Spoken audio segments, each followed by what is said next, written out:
Prej ditës së nesërme, qytetarët e Tiranës do të mund të aplikojnë edhe për pasaportat biometrike.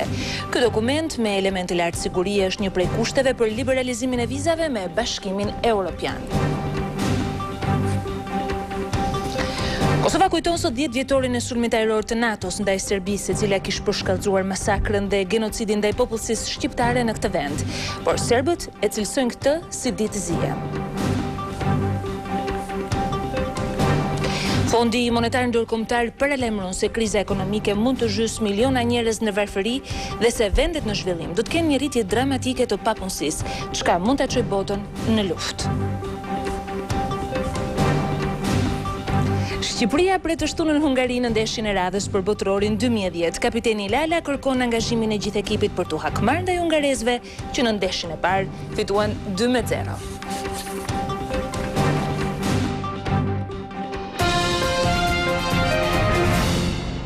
Me mbrëma të nderuar zonja dhe zotrinj dhe përshëndetje nga Departamenti i Informacionit të Televizionit Kombëtar Klan, ky është edicioni qendror i lajmeve. I rrethuar nga forcat të ndryshme të policisë, por edhe të Reneas, autori i vrasjes së 2 efektive të policisë në Shemrisë Kukësit ka rënë në pranga 14 orë pasi kishte kryer krimin. Ai është gjendur në malet pranë zonës ku ka kryer edhe krimin e tij, ndërkohë që operacioni për kapjen është drejtuar nga krerët më të lartë të policisë. Ndjekim kronikën, na sjell kronologjinë e ngjarjes.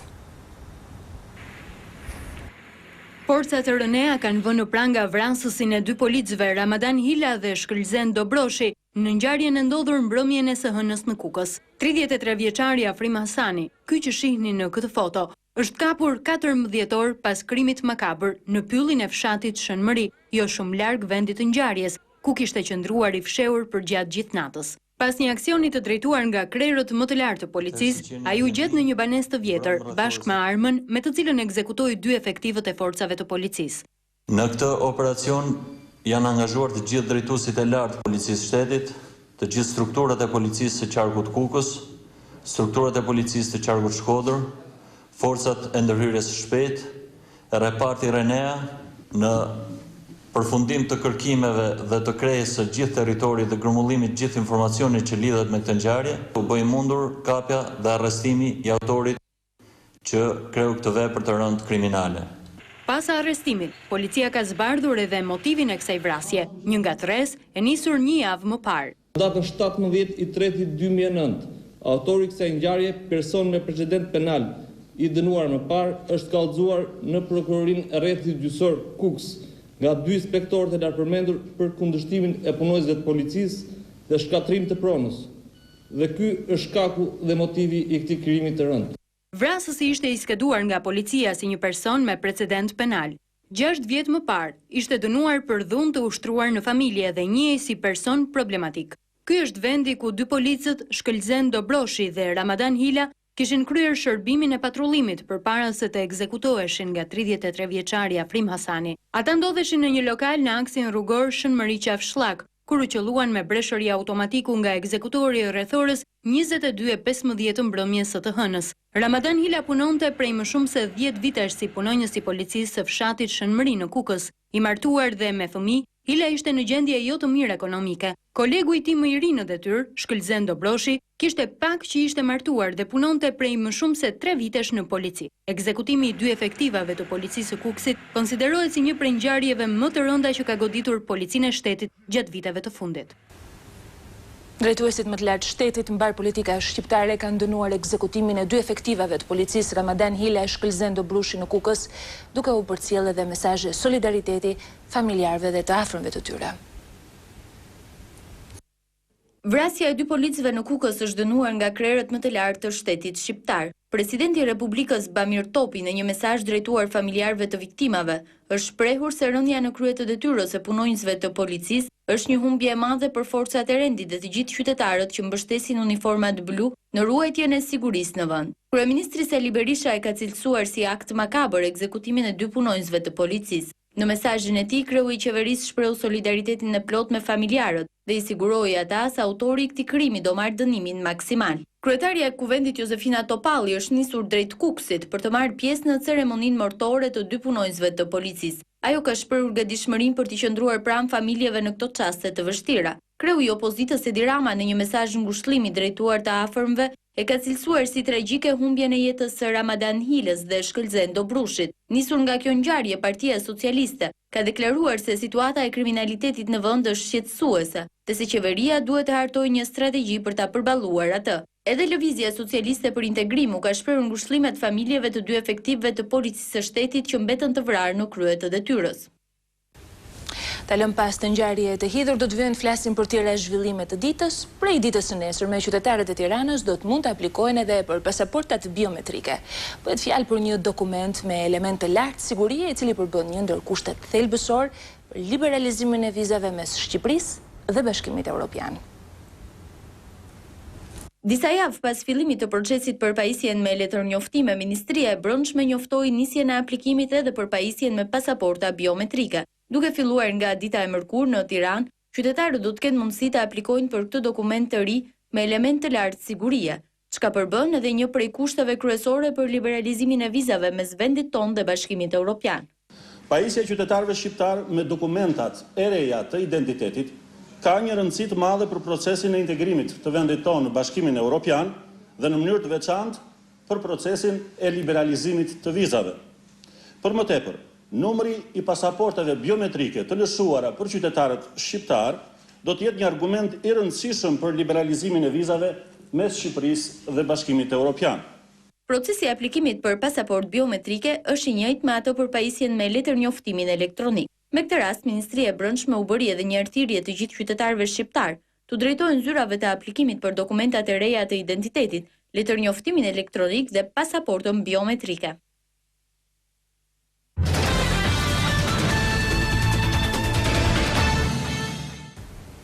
Vendet e Atlantikut, Baltikut dhe Shtetet e Bashkuara të Amerikës edhe një herë një zëri kanë shprehur mbështetjen për integrimin e vendeve të Ballkanit Perëndimor në strukturat euroatlantike. Në mbledhjen e ministrave të punëve të jashtme të tre grupimeve, Adriatik, Baltik, Atlantik, që zhvillohet në Riga të Letonisë, ministri i jashtëm Lulzim Basha ka theksuar se ka prova të qarta që politika e dyerve të hapura është e suksesshme.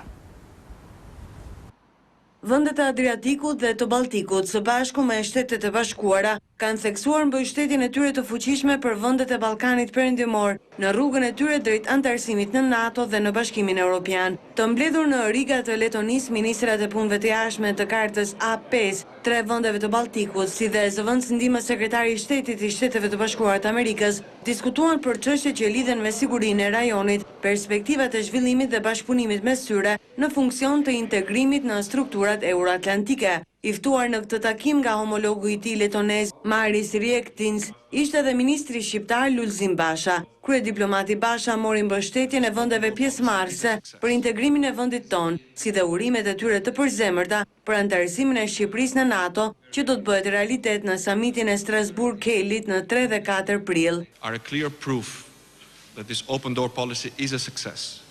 It's a success which has enhanced the area of security, but also of democracy, of liberty, respect for human rights in the Southeast Balkans. Në deklaratën e përbashkët pas takimit, ministrat nënvizuan se hyrja e vendeve të Ballkanit në këto dy organizata të rëndësishme është një domosdoshmëri për qëndrueshmërinë afatgjatë rajonit dhe të gjithë kontinentit. Diplomatët vlerësuan gjithashtu rëndësinë e bashkëpunimit të ngushtë ekonomik, politik dhe në fushën e mbrojtjes mes vendeve të grupimit të Adriatikut, Baltikut dhe Atlantikut. Shqiptarët dhe bosnjakët tashmë do të kenë mundësi të lëvizin lirisht në vendet respektive fal një marrëveshje të nënshkruar sot në Sarajev mes kryeministrave të dy vendeve. Por Berisha dhe Spiriç në takimin e tyre kanë firmosur edhe 3 marrëveshje të rëndësishme në fushën e doganave, bashkëpunimin policor dhe atë të ripranimit. Plot 4 marrëveshje të rëndësishme kanë nënshkruar Shqipëria dhe Bosnia-Hercegovina, ku shquan marrëveshja për lëvizjen e lirë të qytetarëve. Ky stadij i ri në marrëdhëniet mes dy vendeve u finalizua fal vizitës zyrtare të kryeministrit Sali Berisha atje. Zyrtarët hodhën firma dhe në marrëveshje të tjera bashkëpunimi në fushën e doganave për bashkëpunim policor dhe marrëveshjen e ripranimit. Në një konferencë të përbashkët për shtyp, kryeministri Berisha dhe homologu i tij Nikola Spiriç bën të ditur se shumë shpejt do të hapen dhe ambasadat në të dyja vendet. Për Spiriç, gjithçka duket jetë vetëm fillimi i një bashkëpunimi edhe më të fortë në të ardhmen, kryesisht në fushën ekonomike. Kemi konkluduar se marrëdhëniet janë shumë të mira në shumë fusha, por mund të forcohen edhe më shumë në fusha si turizmi, ekonomia, kultura, arsimi e të tjerë. Do të bëjmë të gjitha përpjekjet për të hapur vendet tona në mënyrë që kompanitë nga Bosnjë-Hercegovina dhe Shqipëria të kenë lehtësira për të vepruar. Po kështu kemi rënë dakord për të nënshkruar marrëveshje të tjera si në luftën kundër kriminalitetit, trafikut të drogës dhe terrorizmit, që do të kontribuojnë në rritjen e stabilitetit. Heqja e vizave mes dy vendeve do të jetë e dobishme edhe për të rritur marrëdhëniet në fushën e turizmit dhe për të rritur shkëmbime tregtare mes dy vendeve. Në prag të antarësimit të Shqipërisë në NATO, Prej do të kujdeset të uronte kryeministrin Berisha për arritjen e këtij objektivi të rëndësishëm për vendin. Paralelisht, Prej kërkoi nga Shqipëria mbështetje për procesin integrues të Bosnjë-Hercegovinës në aleancë, çështje për të cilën mori garanci nga kryeministri Berisha. Konferenca përshtypi shërbeu kryetarit të qeverisë të theksoi fakti se në 3 vitet e fundit marrëdhëniet dypalçe janë konsoliduar. Kryeministri vlerësoi ekonominë si fushën kryesore me interes afatgjat për të dy vendet. Unë jam shumë i kënaqur gjithashtu që Bosnjë-Hercegovina, e cila ka patur një të kaluar shumë të vështirë në vitet e fundit, ka bërë progres shumë të madh. Tani është një kohë krize e thellë në vendet më të zhvilluara në botë. And this crisis is not going to be a short-term one, but Albania's and Bosnia-Herzegovina's economies are keeping well. Kjo krizë nuk do t'jetë e shkurtër, por Shqipëria dhe Bosnja, ekonomitë e tyre po mbahen mirë dhe do të kenë një rritje solide këtë vit. Kjo është sepse qeveritë tona kanë ndjekur politika të mira dhe të drejta. Ne rëmë dakord që do të bëjmë çdo përpjekje për të forcuar bashkëpunimin, për të lehtësuar pasojat e kësaj krize botërore. Marrëveshjet që nënshkruam janë shumë të rëndësishme në këtë kontekst. Folëm për të inkurajuar investimet. Shqipëria është vend i vogël, por që ka potenciale për investimet e huaja dhe për këtë theksoj se investitorët e Bosnjë-Hercegovinës janë më se të mirëpritur. Vizita në Bosnjë-Hercegovinë e kryeministrit Berisha parashikonte takime me kryetarin e parlamentit, zëvendës kryetarin dhe kryetarin e Dhomës së Popullit. Berisha garantoi zyrtarët e lartë për bashkëpunim mes dy vendeve, duke u shprehur i sigurt për vullnetin e përbashkët për të luftuar krimin dhe terrorizmin.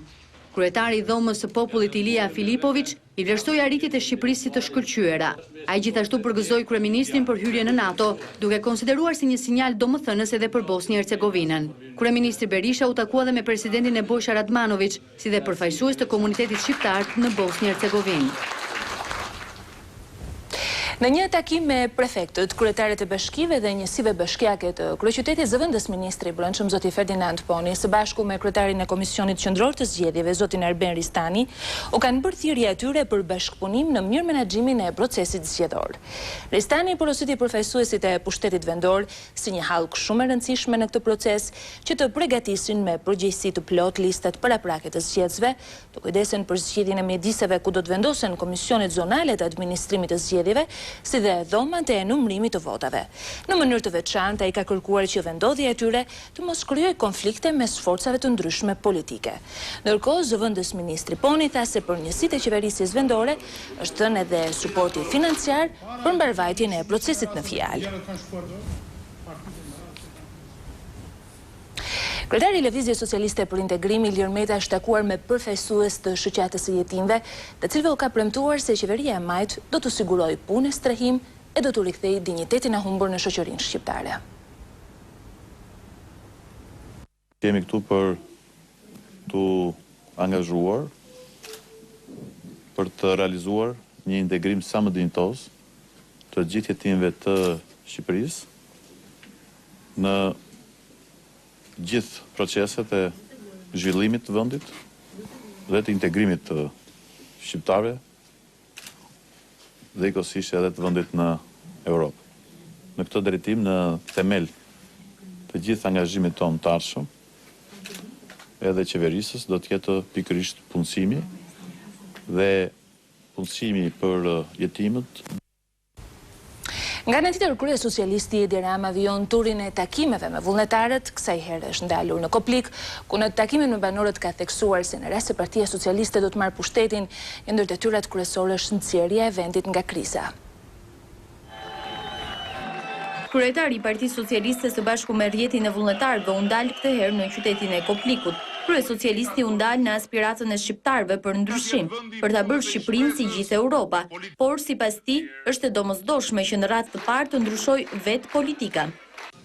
Që Shqipëria të ndryshojë, politika duhet të ndryshojë. Që Shqipëria të jetë vendi i punës e i shpresës, politika duhet të nxjisë punën dhe të ushqejë shpresën. Që Shqipëria të bëhet si gjithë Europa, politika në Shqipëri duhet bëhet europiane. Sipas kreut socialist, ndryshimi që do sjellë Partia Socialiste ka në thelb jo përbaltjen e kundërshtarëve, por nxjerrjen e vendit nga kriza. Ndryshimi që ne do të sjellim është ndryshimi që u duhet prindërve, që sublejnë dot abetaren fëmijëve për shkak të varfërisë. Ndryshimi që u duhet të rejave të rinjve, që marrin aratin nga atë dheu për shkak të papunësisë.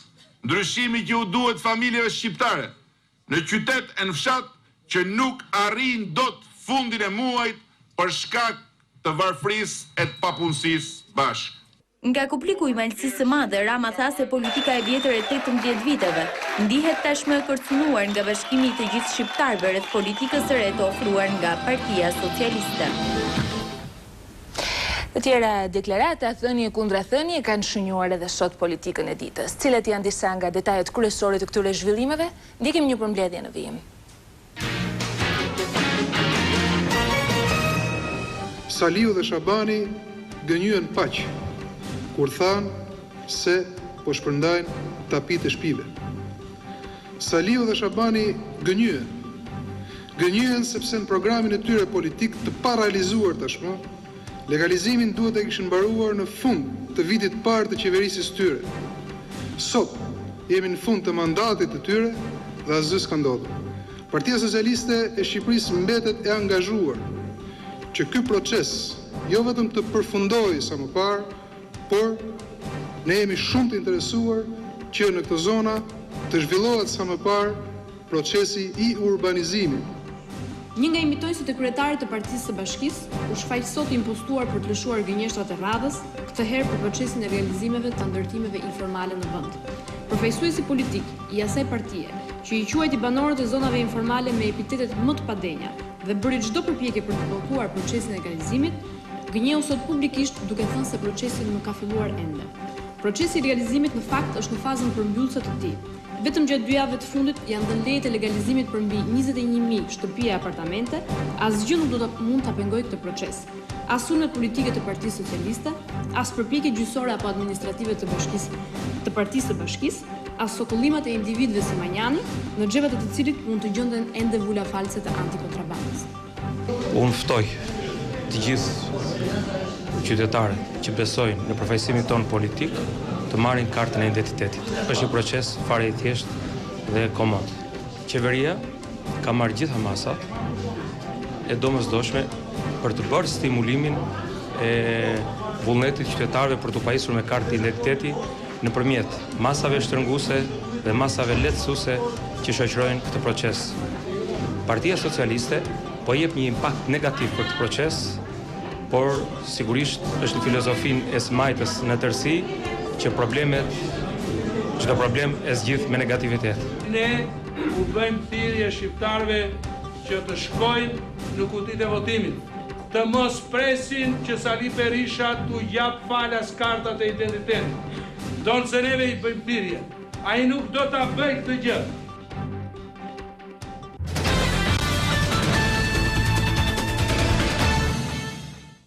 Sot është një ditë historike për mbar kombin shqiptar sepse Kosova feston 10 vjetorin e sulmit të forcave të Veri Atlantikut ndaj Serbisë ish diktatorit Slobodan Milošević.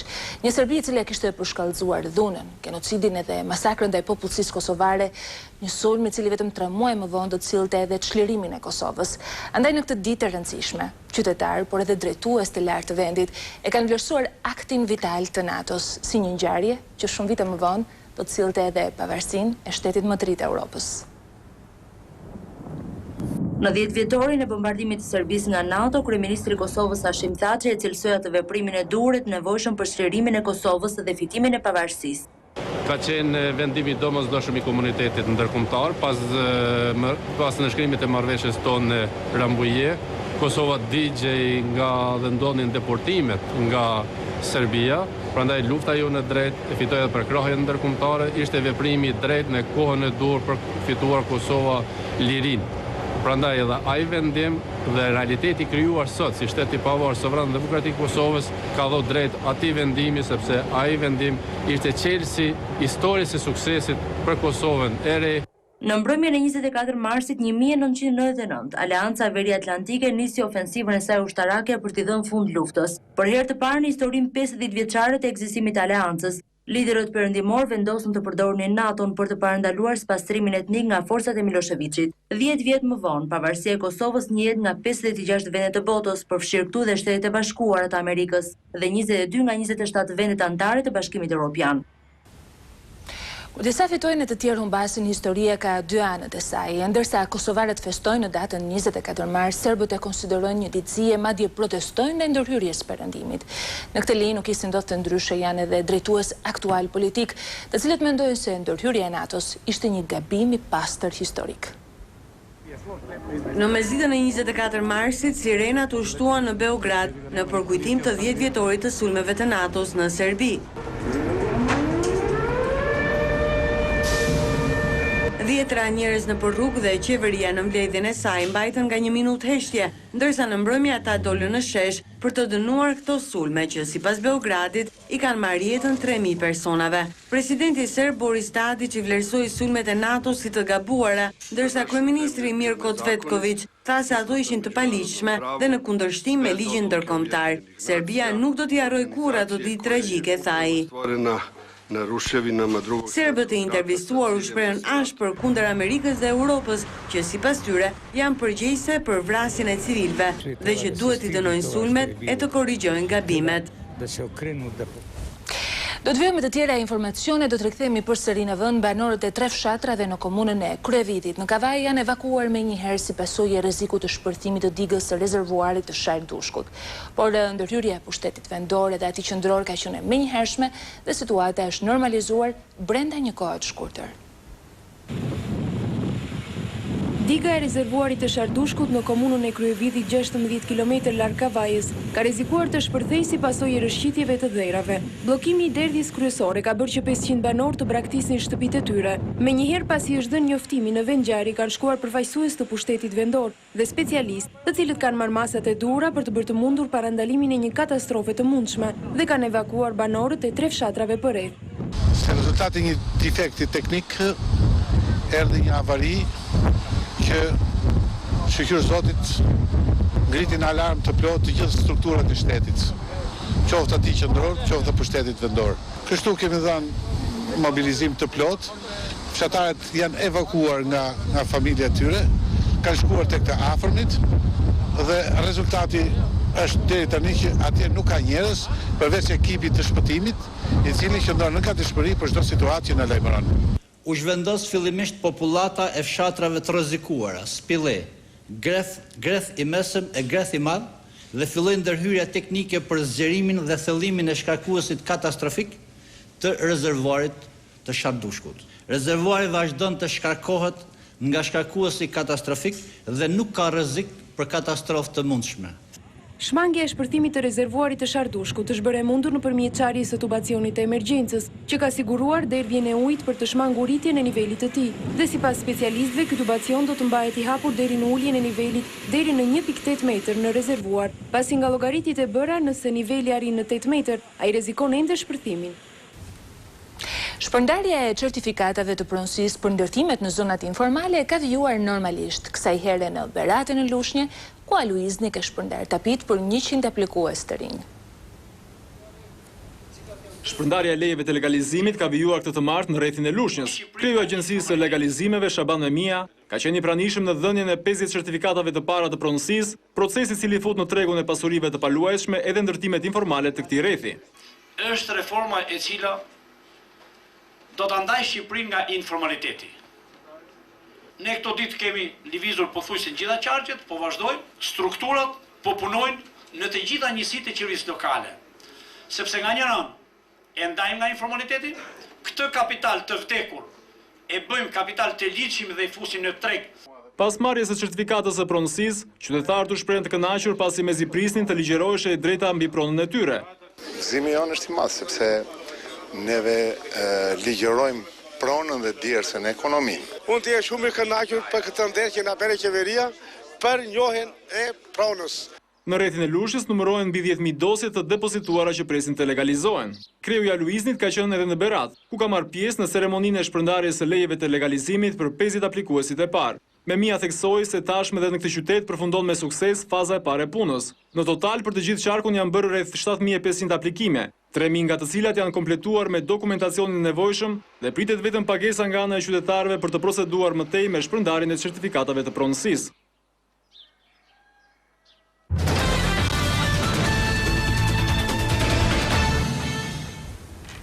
Rritja e shumës garancisë depozitave nga niveli 700.000 lekëve në 2.5 milion lekë sot ka marrë miratimin e anëtarëve të Komisionit të Financave dhe të Ekonomisë. Çfarë do thotë kjo?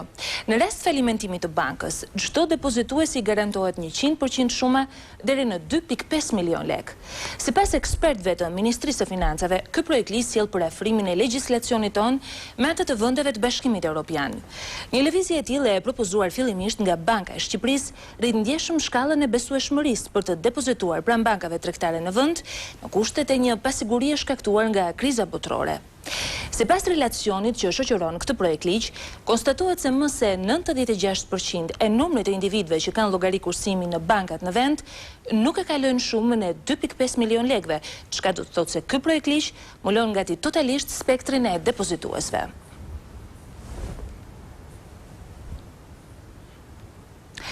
Kreu i Fondit Monetar Ndërkombëtar sërish jep alarm se duke u shprehur se vërtet globi kalon një krizë ekonomike shumë të vështirë, çka shton në rrezikun për zhytjen sërish në varfëri të miliona njerëzve në mbar botën. Drejtori menaxhues i FMN-s Dominik Strauss-Kahn është shprehur se vendet në zhvillim përballen me një rritje dramatike të papunësisë, e cila mund të çojë në trazira sociale për jedhim madje edhe në luftë.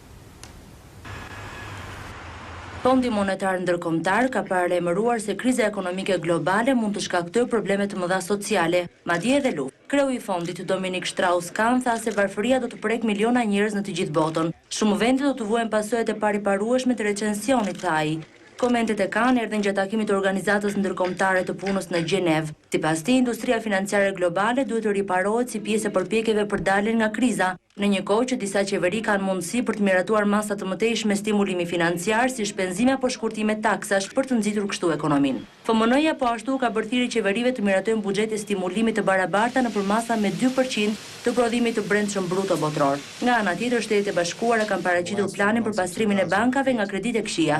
Sipas këtij plani, qeveria do të përdorë $100 miliard nga fondi ekzistues i ngritur për shpëtimin e sektorit financiar, para që do të shërbejnë për të dhënë garanci dhe kredi me interesa të ulët për ata që janë gati të blejnë këto asete.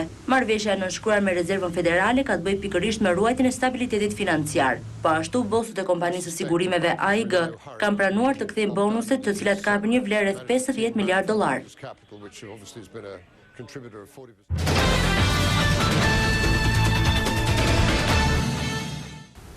Shqipëria klasifikohet ndër vendet me vdekshmëri të ulët nga sëmundja e tuberkulozit. Megjithatë, numri i personave që preken çdo vit nga kjo sëmundje është shqetësues, rreth 420.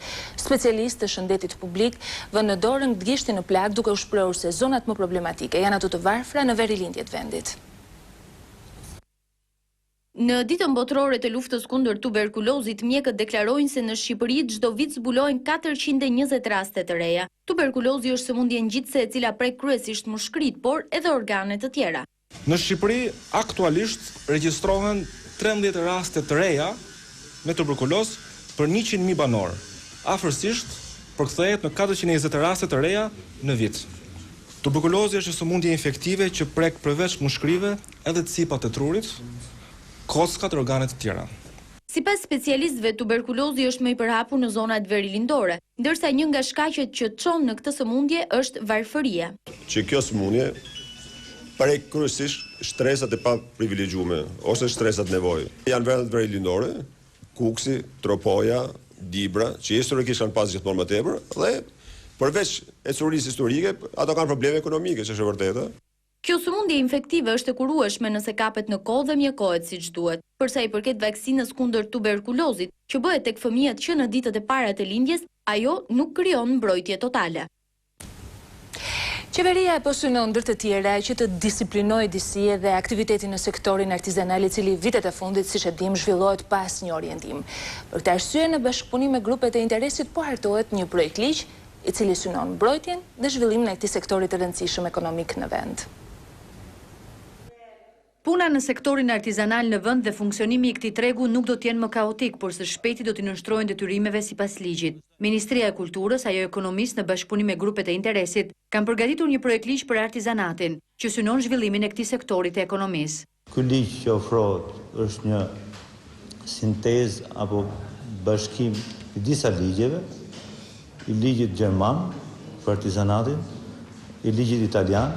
Në fakt, ligji synon më shkurtimisht të ofrojë një kuadër ligjor në mënyrë që edhe ky sektor të zhvillohet duke mbështetur nga ana financiare. Zëvendës Ministre e Kulturës Suzana Turku në fjalën e saj ka theksuar rëndësinë e të paturit të një ligji për artizanatin. Ky projekt ligj merr një valencë të veçantë pasi krijon terrenin për të nxitur dhe zhvilluar punën e dorës. Ky ligj, patjetër, që do t'i hap rrugën zhvillimit të një klime ekonomike që do të maksimizojë probabilitetin e suksesit të atyre që do të zhvillojnë biznesin në këtë sektor. Petrit Metou, kryetari i artizanëve shqiptar, thotë se projekt ligji do të mbrojë artizanët vendas nga punimet e huaja, që në të shumtën e rasteve mund t'i gjesh nëpër tregje. E kemi kërkuar më të madhe në tavolinën e ullarë në zotë kryeministër, i cili na realizoi atë kërkesë. Ligji për artizanatin mbron artizanët e vërtet, sepse shumë veta punojnë pa licenca, pa ashtu, duke i shit prodhimet ose duke i sjellë nga Kina, nga Turqia, dhe konkurrojnë atë që punon në gjithmonë. Sektori artizanal në Shqipëri pësoi një zbejje të theksuar pas vitit 90, ku një seri ndërmarrjesh me prodhime të kësaj fushe u mbyllën dhe ky lloj prodhimi u përqendrua vetëm në aktivitetet private.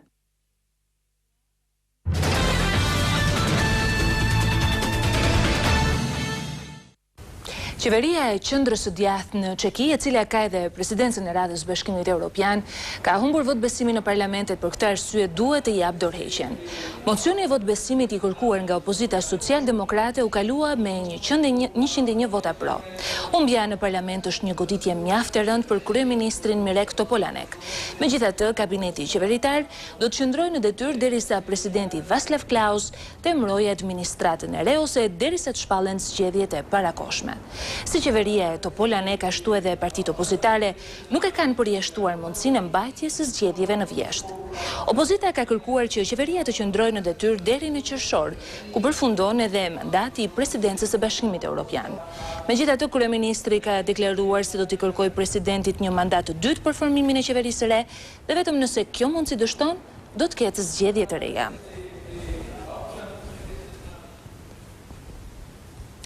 Cilat kanë qenë zhvillimet më të rëndësishme në arenën ndërkombëtare në harkun kohor të 24 orëve të fundit, ju ftoj të ndiqni përmbledhjen.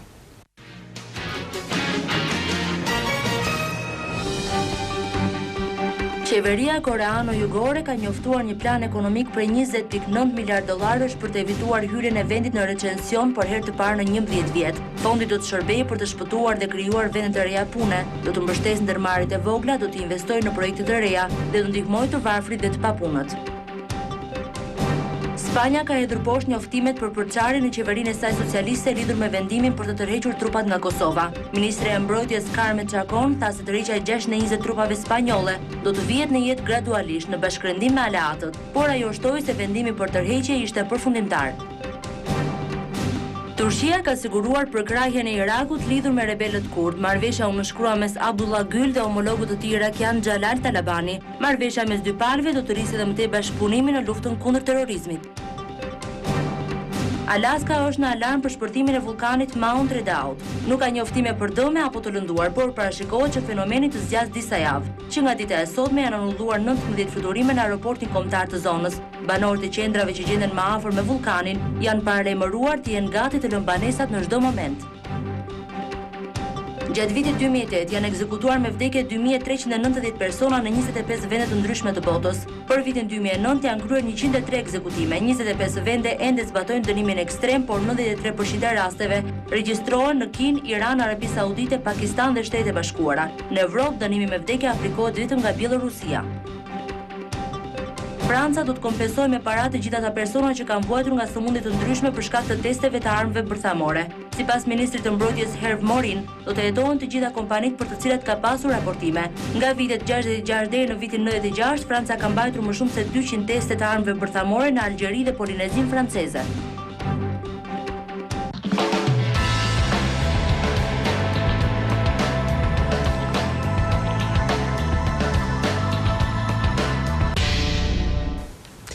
Si që kemi informuar gjatë tyre ditëve në edicionet tona informative, të shtunën Shqipëria pret në stadiumin kombëtar Qimal Stafa, kombëtaren e Hungarisë, ndeshjen e radhës të vlefshme për eliminatorët e kampionatit botëror të futbollit Afrike Jugut 2010. Kapiteni Lala ka kërkuar një angazhim maksimal të skuadrës që ai i drejton, me synimin e vetëm një hakmarrje ndaj Hungarisë pasi ndeshjen e parë e ka fituar me rezultatin 2-0. Fitoria arrihet vetëm me lojë grupi. Të këtij mendimi janë dy nga futbollistët e kombëtares shqiptare të rikthyer në skuadrë, Altin Lala pas dëmtimit dhe Hamdis Alihi, besojnë se gjithë ekipi duhet të jetë në formë të mirë për t'i marrë hakun Hungarisë. Rëndësi ka me fjalë që këtë ndeshje, duke parë dhe Hungaria që ka 7 pikë, ta lëm poshtë, paktën për mbas kësaj ndeshje, shpresojmë që të jemi të gjithë 100%, për vetë faktën që edhe Hungaria do vi këtu edhe për ata shohin një shans që të fitojnë Shqipëri dhe do jetë ndeshje shumë interesante, mendoj. Rezultatet më të mira që kena pas deri tash i kemi arritur si grup. Shpresoj që edhe këtë ta arrijmë në grup. Po shpresoj të marrim një 2-0 si të jemi edhe brenda të marrim hakun plotësisht me rezultatin e parë. Më 28 mars në Qimal Stafa, Shqipëria do të luajë ndeshjen e dytë me Hungarinë. Në të parën, kombëtarja Kukësi humbi 2-0. Ne nuk na mbetet gjë tjetër vetë se t'ju urojmë suksese kombëtares Kukësi. Do të vijmë me një lajm shumë interesant nga fusha e teknologjisë, në fakt për një prani të gigantit të telefonisë Deutsche Telekom në Shqipëri me investimet e tij në produkte, risi e teknologji. Do ta bëjë këtë përmes kompanisë AMC, pasi Deutsche Telekom është bashkuar zyrtarisht me kompaninë greke OT, pjesës së cilës është edhe AMC-ja. Në këtë mënyrë Shqipëria bëhet pjesë e investimeve të Telekomit Gjerman, një kompani lider në Europë dhe një konkurrent shumë i fortë në tregun amerikan. Bashkimi OT Cosmote Group me Telekomin Gjerman është zyrtarizuar në një ceremoni të posaçme në Bonn të Gjermanisë, pamjet e së cilës ju po ndiqni edhe në ekran. Telekomi Gjerman në këtë mënyrë kthehet në një investitor të fuqishëm në Ballkan, konkretisht në Shqipëri, Bullgari, Rumani e Greqi, ku operon aktualisht Cosmote.